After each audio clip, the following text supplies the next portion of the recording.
জান্নাতের মধ্যে সবচাইতে বড় নিয়ামতের নাম কি? दीदार मौला आए बहाली আর কিছু চাইলা আমাদেরকে মাফ কইরা আপনার দিদার আমাদেরকে নসিব করিয়ে। দেশের সরকার কিভাবে মানুষরা পাখির মতো নেট বন্ধ করিয়া, সিম বন্ধ করিয়া, ওমা টিভিটা সব বন্ধ করিয়া ওলি ওলি ওমানে গুলি করে মানুষ মারে। এরপরও কি আওয়ামী লীগের লোকের কাছে আমাদের আপা তাহাজ্জুদ পড়ে, সে হলো খুব ফেরেশতা। ওই যে তাহাজ্জুদের সময় 2018 মনে না, আল্লাহ পাকের বক্তব্য, ইয়া আইয়ুহাল্লাযীনা আমানুস্তাঈনু বিস-সাবরি ওয়াস-সালাহ ইন্নাল্লাহা মা'আস-সাবিরিন ওয়া লা তাকুলু লিমান ইউকতালু ফি সাবিলিল্লাহি আমওয়াত বাল আহইয়াউ ওয়ালাকিন লা তাশউরুন। আল্লাহ রাব্বুল আলামিন বলেন, যে ব্যক্তি নামাজ পড়ে এবং সবরের মাধ্যমে আল্লাহর কাছে চায়, এবং যে ব্যক্তি আল্লাহর পথে জিহাদ করে এবং আল্লাহর পথে শহীদ হয়, হকের পথে অটল অবিচল থাকে, সত্যের পক্ষে অটল অবিচল থাকে, কারো গোলামি করে না, কারো দালালি করে না। আল্লাহ বলেন, তারা যদি আল্লাহর পথে, তারা যদি দ্বীনের পথে শহীদ হয়, ওয়ালা তাকুলু লিমান ইউকতালু ফি সাবিলিল্লাহ, তোমরা তাদেরকে মৃত বলিও না। আমি আল্লাহ তাদেরকে সম্মান দিয়েছি। কি এমন সম্মান? প্রথমত সম্মান হলো, এই দুনিয়ার মানুষ মনে করে ওই ব্যক্তিটা মৃত্যুবরণ করেছে, কিন্তু আল্লাহ রাব্বুল আলামিন বলেন, না না না না না, ওয়ালা তাকুলু লিমান ইউকতালু ফি সাবিলিল্লাহি আমওয়াত। যারা আল্লাহর পথে জীবন দেয়, যারা হকের পথে থাকে, কোনো চাটুকারিতা বাটপারি করে না, যারা কিনা আধিপত্যবাদী ভারতের বিরুদ্ধে বক্তব্য দেয়, যারা কিনা মুসলমানদের পক্ষে অবস্থান নেয়, হিন্দুত্ববাদী ভারতের বিরুদ্ধে অবস্থান নেয়, আল্লাহর পথে তারা যদি, দ্বীনের পথে, সত্যের পথে তারা যদি জীবন দেয়, আল্লাহ বলেন, ওয়ালা তাকুলু লিমান ইউকতালু ফি সাবিলিল্লাহ, আল্লাহর পথে ওই জীবন দেওয়া ব্যক্তিকে তোমরা মৃত বলিও না। মৃত বলাও নিষেধ। সুবহানাল্লাহ। আল্লাহর পথে জীবন দেওয়া ব্যক্তিরে কি বলা নিষেধ? এর চাইতে বড় সম্মান আর কি হইতে পারে? প্রশ্ন আসতে পারে, আল্লাহ যদি মৃত বলা নিষেধ থাকে, আমরা তো দেখতেছি মারা গেছে, কিন্তু আপনি বলছেন মৃত বলাও নিষেধ, তাইলে কি বলবো? আল্লাহ বলেন, আল্লাহ রাব্বুল আলামিন বলেন, ওয়ালা তাহসাবান্নাল্লাযীনা কুতিলু ফি সাবিলিল্লাহি আমওয়াতা বাল আহইয়াউন ইনদা রাব্বিহিম ইরযাকুন। আল্লাহ রাব্বুল আলামিন বলেন, বাল আহইয়া, তোমরা তো বুঝো না, তোমরা দুনিয়ার চর্মচক্ষু দিয়া দেখো লোকটা মারা গেছে, কিন্তু আল্লাহ বলেন বাল আহইয়া, বরং তারা তো জীবিত, ইনদা রাব্বিহিম ইরযাকুন, তারা তোমাদের রবের কাছে আছে, ইনদা রাব্বিহিম, রবের কাছে তারা আছে, ইরযাকুন, তারা আল্লাহ পাকের পক্ষ থেকে জান্নাতের মেহমান হইয়া উত্তম রিজিক, উত্তম নিয়ামত সেখানে ভোগ করতেছে। কেমন নিয়ামত? আল্লাহর রাসূল সহিহ হাদিস শরীফের মধ্যে বলেন, রাসূলুল্লাহ সাল্লাল্লাহু আলাইহি ওয়াসাল্লাম বলেন, যেই ব্যক্তি আল্লাহর পথে জীবন দিয়েছে, আল্লাহর পথে জীবনকে কুরবানি করেছে, বিলীন করেছে, আল্লাহ রাব্বুল আলামিন তার আত্মাটাকে দুনিয়ার বডি থেকে, তার দেহ থেকে, তার শরীর থেকে তার আত্মাটাকে বের করে জান্নাতের একটা সবুজ পাখির মধ্যে ভরে দেয়। আল্লাহ রাব্বুল আলামিন ওই শহীদের আত্মাকে দুনিয়া থেকে নিয়া, আল্লাহ পাক ওই যে অন্যান্য নরমাল মানুষের মতো কবর, ফুলসিরাত, মিজান এগুলোকে তার দাপ পার হইতে হয় না। আল্লাহ পাক তার আত্মাটাকে জান্নাতের একটা সবুজ পাখির মধ্যে ঢুকায়া দেন। ওই সবুজ পাখিটা বারজাখের জিন্দেগিতে চলে যায়। এটা এক ভিন্ন জগৎ, কিয়ামত এবং মৃত্যুর মাঝামাঝি। ওই জগতের মধ্যে শহীদদের আত্মাগুলো চলে যায়, আর শহীদদের আত্মা নিয়া ওই জান্নাতের সবুজ পাখি যেখানে মন চায় উড়তে থাকে, ঘুরতে থাকে, যা মন চায়, যা মনে চায় তাই খায়। বিরিয়ানি, পোলাও, খুরমা, ফল ফ্রুট যা মন চায় আল্লাহর পক্ষ থেকে বাল আহইয়াউন ইনদা রাব্বিহিম ইউরযাকুন, সে বক্ষণ করতে থাকে। হঠাৎ কইরা উড়তে উড়তে আল্লাহ পাকের আরশের নিচে একটা ল্যাম্পপোস্ট আছে, বাতি, ওই ল্যাম্পপোস্টের মধ্যে গিয়া আল্লাহর আরশের ওইখানে গিয়া শহীদ বান্দার আত্মা ওয়ালা সবুজ পাখি গিয়া বইসা যায়। ওই শাহাদাত অর্জনকারী বান্দার আত্মা যখন সবুজ পাখির মধ্যে ঢুইকা গিয়া শহীদ ওই আত্মা নিয়ে আল্লাহর ল্যাম্পপোস্টের নিচে বসে। জান্নাতের সবচাইতে বড় নাজ নিয়ামত, জান্নাতের সবচাইতে বেশি যেই নিয়ামতটা পাইয়া বান্দা খুশি হবে, সেটা কোনো খাওয়া নয়, সেটা কোনো হুর নয়, সেইটা হলো দিদারে মৌলা। সৃষ্টি যে করলো, আমারে যে বানাইলো, তারে একবার দেখার শখ কি নাই? আরে আমারে যে বানাইছে এত সুন্দর নিপুণ কারিগর, সুবহানাল্লাহ। লেডির কান্দায় কত মানুষ দেখলাম পূর্ব দলায়, নান্দাইলে আয়া একটার লগেও মিল পাইলাম না। ঢাকায় যাই, একজনের চেহারার লগেও আরেকজনের মিলাইতে পারি না। আয় হাই, মক্কায় গেলাম উমরা করতে, মদিনায় গেলাম জিয়ারত করতে, ওখানে গিয়াও নেত্রকোনার মতো একটা মানুষ পাইলাম না। সুবহানাল্লাহ। এক এক মানুষের চেহারার এক এক ধরন, এক এক মানুষের চেহারার নাক এক রকম, চোখ এক রকম, কান এক রকম। এমনকি পর্দার নিচ দিয়া কোনো ব্যক্তি হাইটা গেলে, পরিচিত লোক হাইটা গেলে, ওই ছোট্ট তার পায়ের অংশ দেখেও বলা যায় এই লোকটাকে। সুবহানাল্লাহ। বোঝা যায় কি যায় না? এই যে সবকিছু বুঝার ক্ষমতা দিলেন কে? এই যে এতগুলো মানুষ দেখেন, হাজার হাজার মানুষ, এই যে হাজারো জনতা, তাকায়া দেখেন একজনের চেহারার সাথে আরেকজনের মিল নাই, একজনের চোখের সাথে আরেকজনের চোখের মিল নাই, একজনের নাকের সাথে আরেকজনের নাকের মিল নাই। এ কোন কারিগর? কাউরে যদি বানাইতে দেয়া হয় যে পিঠা বানাও, 100 রকমের পিঠা, কায় আইটা কয় রকমের পিঠা 100, কিছুক্ষণ পরে ফেল মাইরা 13টা বানায় কইব 14 আর হয় না। ঠিক কি ঠিক না? আরে সুবহানাল্লাহ। গোটা পৃথিবীতে আল্লাহ পাক 750 কোটি মানুষ জন্ম দিছে। সুবহানাল্লাহ। 750 কোটি মানুষ সৃষ্টি করেছে। এইটা তো সমসাময়িক কথা। পৃথিবীর শুরু লগ্ন থেকে, সেই আদম আলাইহিস সালাম, হাওয়া আলাইহিস সালাম থেকে নিয়ে আজকের পৃথিবী পর্যন্ত কত হাজার কোটি মানুষ আল্লাহই ভালো জানে। এরপরে কিয়ামত পর্যন্ত আরো কত কোটি হবে, কত মিলিয়ন মিলিয়ন ট্রিলিয়ন ট্রিলিয়ন হবে, এটা আমার আল্লাহ ছাড়া কেউ জানে না। কিয়ামত কখন হবে রাসূল সাল্লাল্লাহু আলাইহি সাল্লামও জানতেন না। তাইলে এই যে এত মানুষ আসছে, এত মানুষ যাচ্ছে, কারো সাথে কারো মিল আসেনি? একেবারে হুবহু মিলে না, একটু এদিক সেদিক আছেই। যমজ ভাই থাকলে, যমজ বোন থাকলে কাছাকাছি থাকে, কিন্তু দুইজনের মধ্যে সূক্ষ্ম এক ধরনের ফাঁক আছে, আছে না নাই? এই মহান কারিগরের নাম কি? আসতে কোন আমরা 1 ঘন্টা পর্যন্ত কথা কই, আর আপনারা আল্লাহর নামটাই মনে নেন না। হইল এটা?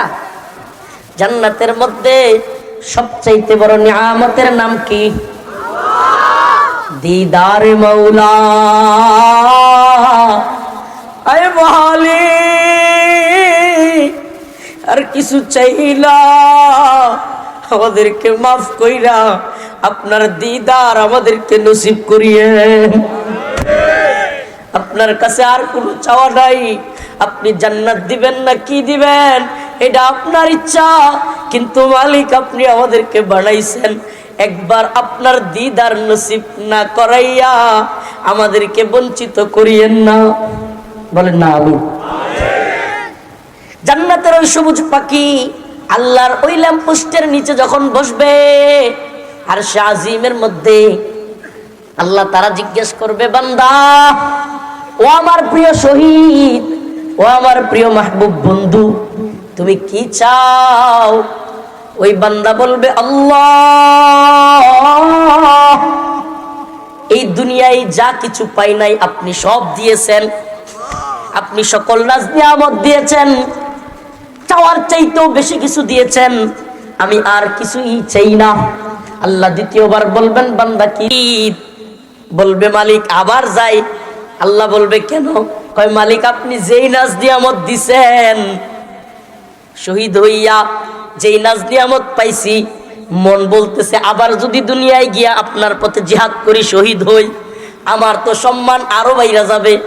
আল্লাহ বলেন না না, তোমার পথ বন্ধ হয়ে গেছে, আর সুযোগ নাই। সুবহানাল্লাহ। শহীদ হইতে রাজি আছি? আল্লাহর দ্বীনের পথে শহীদ হব তো ইনশাআল্লাহ।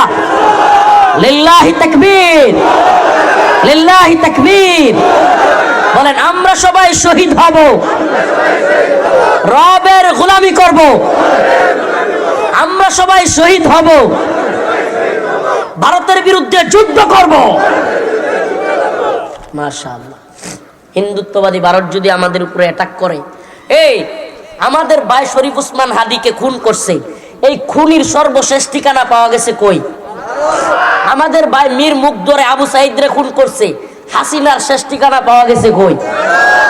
শত শত ছাত্রদেরকে ভিডিওতে আছে, এই যে মালকায়া টাল হইয়া থাকতো স্বরাষ্ট্রমন্ত্রী কামাল, নাম কি? মালকায়া টাল থাকতো, তার নাম কক্কর চোখের মতো থাকতো, আর ফাড়ার মতো চেহারা। হ্যাঁ, এই কিছুদিন আগে একটা লাইভে আইছে, হাই রে নাউজুবিল্লাহ, মানে আল্লাহ আস্তাগফিরুল্লাহ, আল্লাহ মাফ করো, আল্লাহ মাফ করে দিও, জাহান্নামের সাপ মনে হয় এখনই চেহারার মধ্যে বইরা আছে। এই কয়েকদিন আগে কামাল একটা লাইভে আইছিল, দেখছেন কিনা? চেহারাটার মধ্যে দেখলেই সুবহানাল্লাহ। তো এই কামাল ভিডিওতে বলতেছিল যে মারে একটারে ওই এক পুলিশে, তাইলে হ্যাঁ যদি অনুমতি না দিত পুলিশ কি তারা এইভাবে ভিডিও দেখাইতে পারতো যে মারি একটা পরে একটা? যে আওয়ামী লীগাররা কয় যে না আমাদের নেত্রী অর্ডার দেয় নাই, বাটপারগুলো অনেকগুলো কয় কিন্তু যে আমাদের নেত্রী অর্ডার দেয় নাই, উনি তো ওই যে ফিরিস্তা, উনি কি ওনাদের আপা হইল ফিরিস্তা, যে না আমাদের নেত্রী অর্ডার দেয় নাই, এগুলো ভুয়া। এই ভিডিওগুলো আছে যে স্বরাষ্ট্রমন্ত্রী কামাল রে পুলিশ বলতেছে যে গুলি করি একটা, মরে একটা, যায় একটা, হ্যাঁ ভিডিওগুলো আছে না? তাইলে কামাল রে অর্ডার দিত কেডা? হ্যাঁ, হাসতেছেন আপনি, তো হাসবেনই, আমরাও মজা করতে পারবো।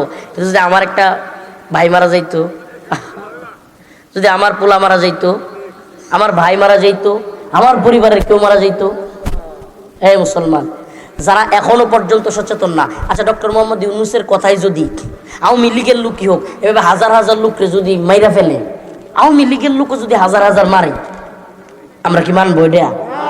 একটা দেশের সরকার কি এইভাবে মানুষের পাখির মতো নেট বন্ধ করিয়া, সিম বন্ধ করিয়া, ওমার টিভিটা সব বন্ধ করিয়া ওলি ওলি ওমানে গুলি করে মানুষ মারে? এরপরও কি আওয়ামী লীগের লোকের কাছে আমাদের আপা তাহাজ্জুদ পড়ে, সে হলো খুব ফিরিস্তা।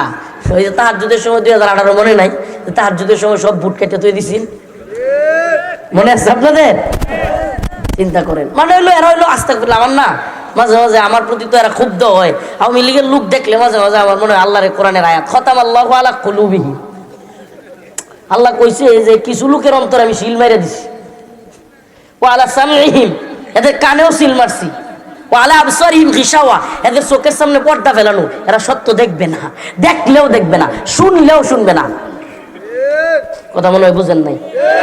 কিছু মা আছে দেখবেন, মার দরদ বেশি, কিন্তু কিছু মা আছে যার সেরা মনে হল চুরি হইরে ছাগল লয়ে বাড়িতে আসছে, পুলিশে ধরে নিতেছে, আমার সেরা কিচ্ছু করছে না, আমার সেরা কিচ্ছু করছে না, আছে না নাই?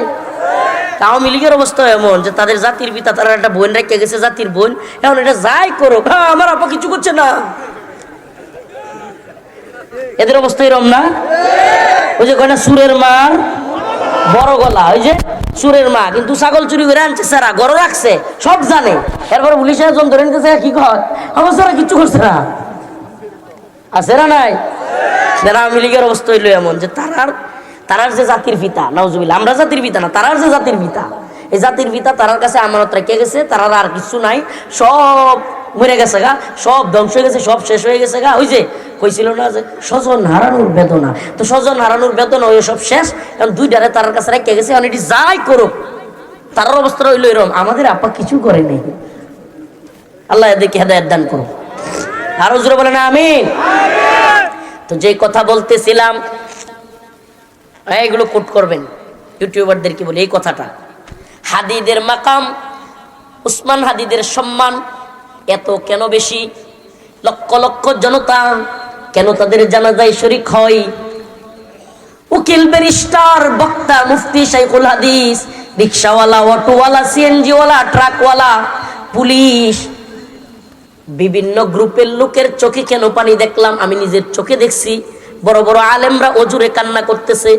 আমি যেই দিন উসমান হাদি ভাই শুট করে, ওই দিনই হাদি ভাইকে দেখবার জন্য হসপিটালে যাই। আমি যেহেতু পরিচিত মুখ, সমস্ত আন্দোলনে তাদের সাথে শরিক ছিলাম। আমি একবারে ভিতরের রুমে ঢুকছিলাম। হাদি ভাইরে যেখানে একবার চিকিৎসা করাইছে, মানে প্রথম দিন যেই হসপিটালে চিকিৎসা করাইছে, একেবারে ভিতরে ঢাকা মেডিকেলের যেই রুমে একবারে হাদি ভাইকে এক করতেছে ডাক্তাররা, ওখানে ঢুকছিলাম। সাধারণত ওখানে কাউকে দেয় না। 1 ঘন্টা দাঁড়িয়েছিলাম, 2-3 মিনিট ভিতরে ছিলাম। তো ওখানে আমি নিজের চোখে শাইখুল হাদিস আল্লামা মামুনুল হককে অজুরে কান্না করতে দেখছি। আমার দেশ সম্পাদক মাহমুদুর রহমান কান্না করতেছে, হাসনাত আব্দুল্লাহ কান্না করতেছে, কত আলেম ওলামা, ছাত্র জনতা, রিকশাওয়ালা, অটোওয়ালা, সিএনজিওয়ালা। হাইরি, এই ছেলেটা মনে হইতেছে যে এক একজনের আপন ভাই মারা গেলে যেমনি মানুষ কান্দে না, এমনি কান্দতেছে। কোন টাকা পয়সা দিয়া এইভাবে মানুষরে কান্দাইতে পারবেন? বাড়া কইরা লোক আইনা কান্দাইতে পারবেন? আমি নিজেই কান্না করছি। কেন? এই কথাগুলো আমাদের বুঝতে হবে। এই দুনিয়ায় যারা সত্য কথা বলে, সঠিক কথা বলে, কারো সামসামি করে না, চিটিং করে না, যদিও এরা বাচ্চা থাকতে অনেক মানুষ তারারে হিংসা করে, কিন্তু মইরা গেলে সবাই কয় ছেলেটা ভালো ছিল। এটা রিয়েলিটি, বাস্তবতা। যে বাচ্চা থাকলে কদর নাই, বাচ্চা থাকতে বাংলাদেশের বাঙালির চরিত্র এটা। বাচ্চা থাকতে কোনো নিরাপত্তা নাই। বেচারা লাইভে এসে বলছে যে আমারে অনেক হুমকি দিচ্ছে, 30টার উপরে আমাকে বিদেশি নাম্বার থেকে থ্রেট দিচ্ছে যে আমার মাইরা ফেলবে, আমার মা বোনরে দর্শন করবে, আমারে খুন করবে, আমার একবারে উদাও করে দিবে, গুম করে দিবে, এগুলা বলছে। একজনেও নিরাপত্তা দেয় নাই। দিনে দুপুরে শুক্রবার জুমার নামাজ পড়া ঢাকার রাজপথে রিক্সা দিয়ে ঘুরতেছে, গুলি করে চলে গেছে খুনি। আর এখন তার জানাজার দিন 1000, কয় হাজার? একজন দুইজন না, 100-200 না, 1000 নিরাপত্তার ওই যে ভিতর দিয়া ঢুকে না গেট, ওই যে গেলে যে tick tick tick tick tick tick করে ওঠে, 1000 লাগাইছে খালি এগুলা। এখন কত নিরাপত্তা! হাই রে, ভিভিআইপি সম্মাননা, সামনে পুলিশ, পিছনে পুলিশ, ইন্ডিয়া এসএসএফ, ইন্ডিয়া র্যাব, উরি বাবা, গোয়েন্দা সংস্থার অভাব নাই।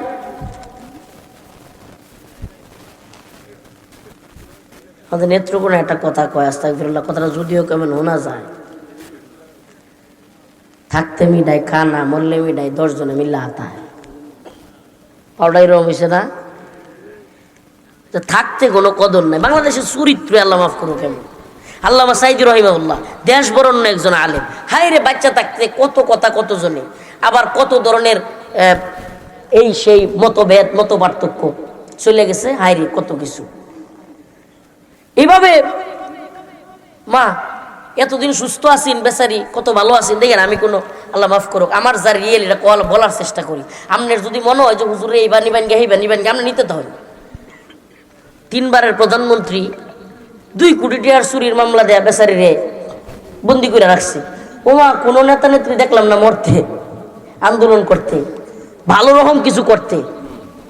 এখন যখন অসুস্থ, ওরে বাপরে, এসএসএফ, এইটা হেইডা, ভিভিআইপি। এটা হলো আমাদের বাঙালি চরিত্র। যখন তাকে সম্মান দেয়া দরকার ছিল, যখন তাকে ইজ্জত দেয়া দরকার ছিল, যখন তাকে সহযোগিতা করা দরকার ছিল, তখন করে না। আল্লাহ মাফ করুক। বিশ্বাস করেন, আমরা মরে যাই, তখন কই ভাই রে, রফিক কত ভালো ছিল রে, সবসময় হক কথা কইতো রে, কারো পক্ষে দালালি করে নাই। দেখবেন কইব, আল্লাহ মাফ করুক। আগামীকালকে মরে যাই, আগামীকালকেও মরে যেতে পারি, এখনও মরে যেতে পারি। আল্লাহ না করুক, এখানেও আমাদেরকে যে কেউ মারা যেতে পারি, এটা আল্লাহর ইচ্ছা। দেখেন, ভালোর অভাব নাই তখন সবাই, কারণ হেরাও জানে যে রফিক কারোটা খায় না, কারো তেলবাজি করে না। কিন্তু এখন কি, কারণ আমার শায়েকের বিরুদ্ধে কইলছে, আমার হিসাবের বিরুদ্ধে কইলছে, আমার দলের নেতার বিরুদ্ধে কইলছে, আমার নেত্রীর বিরুদ্ধে কইলছে, এখন তার জলে, কারণ ই তো সামসা, এটা হলো সাটুকার বাটপার, এত জ্বলবই। কিন্তু সেও জানে যে রফিকুল ইসলাম মাদানী হক কথা বলে, সত্য কথা বলে, সেও কিন্তু জানে। সেও কি করে, সেও কিন্তু জানে, কিন্তু তারপরেও দেখতে পারো না কি লেগে। আমি যদি তার দলের দালালি করতাম, তার পক্ষের লোক হইতাম, হায়রে আমার সে সম্মানিত। আমি যদি, আল্লাহ মাফ করুক, আমার যে আল্লাহ যে ছোটবেলায় যে অবস্থান দিছে, আমি যদি কোনো দলের পক্ষে যাই, বিশ্বাস করেন ওই দল আমার মুখপাত্র বানিয়ে রাখবে। হুজুর আলহামদুলিল্লাহ আমরা দলের মুখপাত্র, আসেন, আরে গাঢ় বনার আর কত প্রশংসা যেই দলে যায়। কিন্তু আমি কোনো দলে যাই না, কোনো দলের চামচামি করি না, চাটুকারিতা করি না।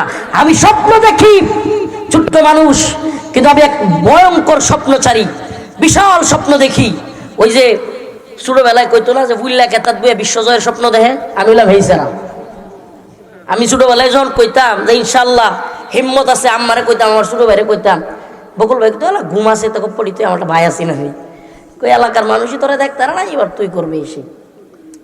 আমার আপন ভাই বকুল ভাই, আমি যখন বিভিন্ন স্বপ্নের কথা বলতাম ছোটবেলায় আর কি, যে আমি ইনশাল্লাহ এটা করবাম, এটা করবাম, হক কথা কইয়াম, মানুষের সঠিক বুঝ দিয়াম, ভালো দরবার করবাম, এগুলা কইতাম। আমার ভাই তো নয়, এলাকার মানুষই তোরা নেতারা দেখতে না, তুই খুব ভালো মানুষ এই সে।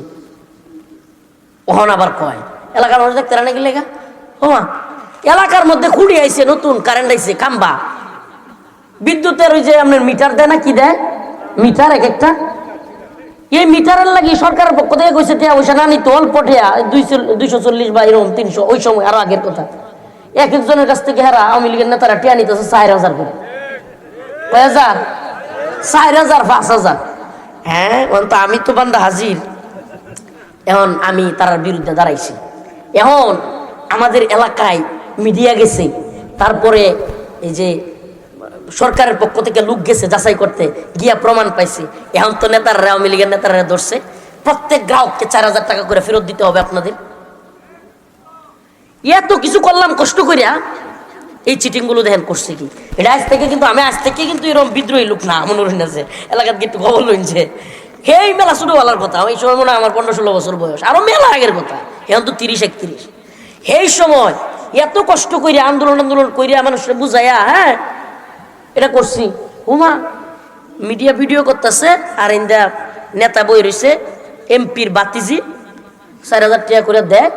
যেই মহিলারা 4000 টাকা দেয়, এইটা 10 জনের পরে এই মহিলারা কাছে তুমি বাড়ির যাও, পরে দেমনে আরেকজনে দেয়। কি সর্বনাশ, বাস্তব কথা বলতেছি। ওই নেতারা কি করে, এই 4000 টাকা যেটা নোট, এইডি ভিডিও করে এনে দেখা, পরে মহিলা জন বাড়ি ভালো যেত, আবার গাটার ধরে দাঁড়ান আরেকজন লাগাই রাখছে রাস্তা, হেটারে কয় আচ্ছা আপনি বাড়ির জেনে পরে টিয়া দেমনে। এখন হেরাও চিন্তা করে কি সর্বনাশ, অমুক তালুকদার, অমুক নেতা যদি আমি টিয়াটা না দিই, তাইলে তো মানে আমার উপরে জুলুম করবো। আচ্ছা দেলাই, পরে দিব নি। আমার এলাকার ভাই যেটা আছে, আমার আপন এক ভাই, হেরে বাড়াইছে আমার থামানির লেগিয়া। আমি করছি কি বুদ্ধি কইরা, আমার এক আপন চাচাতো ভাইয়ের বউ, কষ্ট পাইতেছেন আপনারা, এই দুর্নীতি আর বাটপারির কথা কিছু কই আপনারা সামনে, আপনারা সচেতন হন। আমার এক আপন চাচাতো ভাই বউ, বড় ভাবিরে কইছি আমনে টেহাটা লইবেন, লইয়া আল্লাহর রাস্তায় সুজা বাড়ি পাইবেন, থামবেন না কিনো আনো, কারণ এর কাছে এই টিয়া ছাড়া কোনো টিয়াও নাই, সব তো খায়াল ছিল টিয়া। এখন ভাবি গিয়া টিয়া লইছে, ভাবি টিয়া লইয়া বোরকা বইয়া যখন টিয়াটা লইয়া খালি বাড়ি বাজাইতেছে, ওমা এই যারা টাকা নেয় এরা আবার যাইতেছে। এখন আমি করছি কি, দোকানের একটু সাইডে ছিলাম, সাথে সাথে ভাবির কাছে চলে গেছি, ভাবির লগে লগে হাঁটতেছি। এখন যে নিতে চাইছিল টিয়া একটু বিচাই আসছে, তো সর্বনাশ জন যেত না। এখন পাঠাইছে আমার আপন বড় ভাইরে, রমজান ভাই নামও কয়ে দিই, আমার বড় ভাইরে, নাইব সাহেব রমজান ভাইরে পাঠাইছে। রমজান ভাই গেছে, আমার একটু কাছে যাইতে একটা বেঞ্চি মারছে, আমার বেঞ্চি রাগ উঠলে কি বেঞ্চি দেই, আশপাশে যারা তা এটা জানে, দিছি পরে মুখটা এরকম করে দিছি, আপন বড় ভাই সবার বড়, মুখটা কালামালা করে দিয়া নেতার কাছে আইসি, ওয়ার্ড আওয়ামী লীগের সভাপতি। বলতেছে কিরে তুই টিয়াটা আনছোস না রমজা, ভাই এটা একটা দান্নে মরিস, জাল মরিস, টিয়া দিত না, অন্য টিয়া লয়। সুবহানাল্লাহ, ছোটবেলার কথাটি মনে পড়ে যায়। ওই সময় থেকে আমি আঞ্চলিক দরবারের ছোট 12-13 বছর বয়স, দরবারের পিছে নেতার পিছে গেছারের পিছে বয়ে বয়ে দেখতাম নেতারা করে বড় ভাট্টা। আমি এই সময় থেকে দেখতাম হায়রে কি সর্বনাশ, আমার তো ছোট মানুষ মনে হতো আমার সামনে টিয়া খাইতো, একটা ডাক দিত আড়ালে নিয়ে কইতো তুই বাসা দে তোর পক্ষে রাই দিয়াম। আমি নিজে চোখে দেখছি এগুলো। আমি ছোটবেলাতে এগুলো করে করে বড় হয়েছি। আমার এটা খুব ইন্টারেস্ট ছিল, রাজনীতি কিংবা এই সমস্ত দরবার, জাতীয় পরিস্থিতি ছোটবেলা থেকে আমার খুব ইন্টারেস্ট। এগুলোর ব্যাপারে আমি ছোটবেলা থেকেই সচেতন। আমি এদেরকে দেখে রাখতাম। এই কারণে আমার এলাকার এই নেতৃত্বস্থানীয় যেগুলো আছে একটাও দেখতে পারতাম না। তো আমার ভাই কইতো হ্যাঁ ওই বড় নেতা, হ্যাঁ ওই বিরাট কিছু, মানে এলাকার কেউই তো তোমার বলা হয় না। হ্যাঁ যে সবার কাছে শুনে আমার বদনাম খালি। আমার বদনাম কেন? কারণ আমি হক কথা কই। আমার বদনাম কেন? আমি প্রতিবাদী। আমার বদনাম কেন? আমি সমস্ত জালেমের বিরুদ্ধে।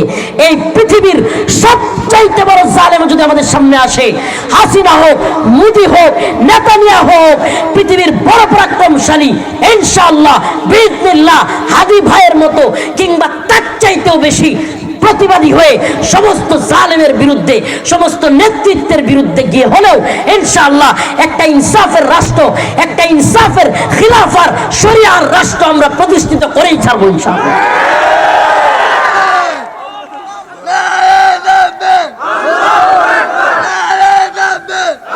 মাশাআল্লাহ, ইনসাফের একটা রাষ্ট্র প্রতিষ্ঠা করার জন্য হাদি লড়াই করছে। ইনসাফের ন্যায়ের একটা রাষ্ট্র, এই রাষ্ট্র প্রতিষ্ঠার জন্য লড়াই করছে বলেই মানুষ মন থেকে এত ভালোবাসে। সিএনজি ভাড়া করা লাগে নাই, বাস ভাড়া করা লাগে নাই, এলাকায় গ্রামে গ্রামে ইউনিয়নে ইউনিয়নে বাস পাঠানো লাগে নাই, টাকা পাঠানো লাগে নাই। লক্ষ লক্ষ মানুষ জানাজায় গিয়া শরীক হয়েছে। তাইলে আমার আজকের আলোচনাটা এই বিষয় নিয়ে, যে আমরা নিজেকে একজন ইনসাফগার মানুষ হিসেবে গড়ে তুলবো। কেমন মানুষ? ইনসাফগার, সমাজের দুর্নীতিবাজ মানুষ না, ভণ্ড মানুষ না, এমন মানুষ না যে মরে যাওয়ার পরের দিন মানুষে কইব যে কুত্তারা মরছে রে, এলাকাটা আজার হইছে। এমন মানুষও সমাজে আছে নাউজুবিল্লাহ। এমন নিকৃষ্ট মানুষ যার যন্ত্রণায় এলাকাবাসী অতিষ্ঠ, তার সামনে কিছু কইতারে না। দোকানের মধ্যে তার লাগি কথা কোন যায় না, দোকানে সামনে কইতারে না, কিন্তু আড়ালে মানুষ তারে ঘৃণা করে। প্রিয় ভাইরা আমার, ওই সমস্ত ব্যক্তিদেরকে বলছি মানুষের ঘৃণার পাত্র হবেন না। একজন ইনসাফের ন্যায় প্রতিষ্ঠাকারী, সমাজের মধ্যে অন্যায় অবিচারের বিরুদ্ধে প্রতিবাদী মানুষ হন। মানুষ ভালোবাসবে, আল্লাহও ভালোবাসবে। আল্লাহ তাআলা বুঝার এবং আমল করার তৌফিক দান করুক। ওয়া আখিরু দাওয়ানা আনিল হামদুলিল্লাহ। বসেন বসেন, দোয়া করবো আখিরি মুনাজাতের আগে। দোয়া হওয়ার আগে দান সাদাকা কবুল হয়, যে যেমন পারেন। আমার আব্বা নাই, আমার আব্বার নামে আমি 500 টাকা দিলাম, রুমাল যাইব একটু। আমরা কেউ উঠা বসা করবো না, তাহাজ্জুদের সময় দোয়া কবুলের সময়।